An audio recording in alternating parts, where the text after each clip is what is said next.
Manipur ki mafam kaya dagi aibu nungsibiba miyoi cha kaya na Daimond radio ki kuthangda aigi anaba kokna nabgidamak aigi anaba layang nabgidamak mateng kharadu urubsu haina Manipur ki mafam kaya dagi miyoi kaya na Daimond radio ki through da ngamjaba selgi mateng pangbirakiba punamapu aina ikai khumnabu chari adungai maru bija kaya na maigai kaya Manipur ki maigai kaya dagi aigi phone da Daimond radio na sengi tengbang thilakpra sengi tengbang jawrabra Daimond radio na paisa kaya pi haina ngak litran bikok pangra hangkibado hujiti aigi khutta Daimond radio na khusinabire lupa lising taruk ki senfam asina aigi layengbda mateng piteng oijaraga aida pharaktuna Manipur film ki screen da thoroktuna ek tawjaba ngamaduna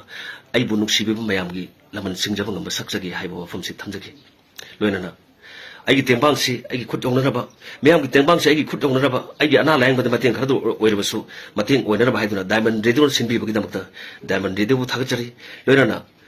aina di sak khangjadraba Manipur ki mafam kaya dagi ngamjaba magi pocket dagi puthokduna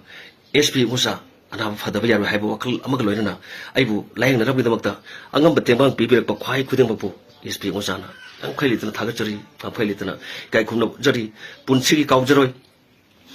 aina karigamba anabasina farpa thoklaba Manipur film ki screen da muk thoktuna aigi khangjaba haijaba ek khar tawjabaduna